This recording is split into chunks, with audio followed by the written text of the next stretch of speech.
فَإِنْ آمَنُوا بِمِثْلِ مَا آمَنْتُمْ بِهِ، اللہ تعالیٰ بیان فرما رہے ہیں کہ اگر یہودی اور عیسائی اس جیسی چیز پہ ایمان لے آئیں جس چیز پہ تم ایمان لے آئے ہو تو تحقیقی ہدایت پا جائیں گے۔ اس کا کیا مطلب ہے اس جیسی چیز پہ ایمان لے آئیں جس جیسی چیز پہ تم ایمان لے کر آئے ہو؟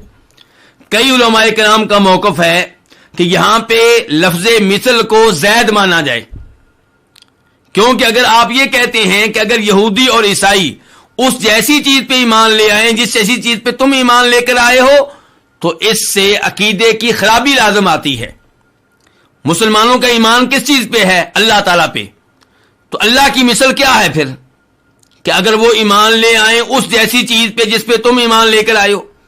اس کا مطلب یہ نکلے گا کہ اللہ پہ ایمان نہیں بلکہ اللہ کی مثل پہ ایمان لے کر آئیں، اور اللہ کا کوئی بھی مثیل نہیں ہے۔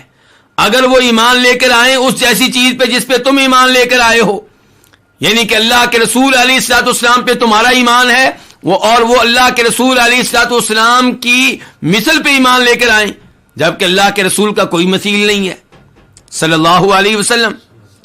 تو اس لیے کئی علماء کرام کا موقف ہے کہ مثل کو کیا مانا جائے؟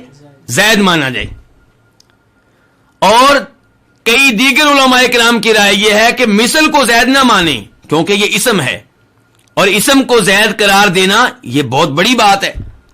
آپ مثل سے پہلے جو با حرف جار ہے اس کو زید قرار دیں تو پھر کیا مطلب ہوگا؟ آپ یوں سمجھیں کہ با موجود نہیں ہے، تو معنی کیا ہو جائے گا؟ اگر وہ ویسا ایمان لے کر آئیں جیسا ایمان تم لے کر آئے ہو تو ہدایت پا جائیں گے، یعنی کہ ایمان ان لوگوں کا ویسا ہونا چاہیے جیسا ایمان کن کا ہے؟ مسلمانوں کا ہے۔ جبکہ صحیح موقف یہ ہے واللہ تعالی عالم کہ لیس فی القرآن حرف زائد، جیسا کہ امام ابن القیم رحمہ اللہ فرماتے ہیں کہ قرآن کریم میں ایک حرف بھی زائد نہیں ہے، قرآن کریم میں کوئی بھی چیز فالتو نہیں ہے، قرآن کریم میں کوئی بھی چیز لغو نہیں ہے۔ تو پھر اس آیت کی تفسیر کیا کریں گے؟ اس آیت کی تفسیر یوں ہوگی کہ اگر وہ ایمان لے آئیں اس جیسی چیز پہ جس پہ تم ایمان لے کر آئے ہو تو ہدایت پا جائیں گے۔ مسلمانوں کا ایمان کس پہ ہے؟ قرآن پہ ہے، اور قرآن کی مثل کیا ہے؟ یہودیوں کے پاس تورات، عیسائیوں کے پاس انجیل۔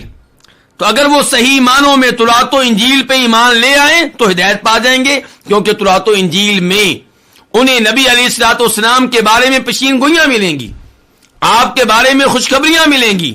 تورات و انجیل پہ صحیح معنوں میں ایمان انہیں اس بات پہ مجبور کر دے گا کہ وہ قرآن پہ ایمان لائیں، محمد رسول اللہ پہ ایمان لائیں۔ اللہ تعالیٰ کیا فرماتے ہیں؟ الذین آتیناہم الکتاب یعرفونہ کما یعرفون ابناءہم، جن کو ہم نے کتاب دی یعنی کہ تورات و انجیل، وہ نبی علیہ الصلوۃ والسلام کو ایسے ہی پہچانتے ہیں جیسے اپنے بیٹوں کو پہچانتے ہیں۔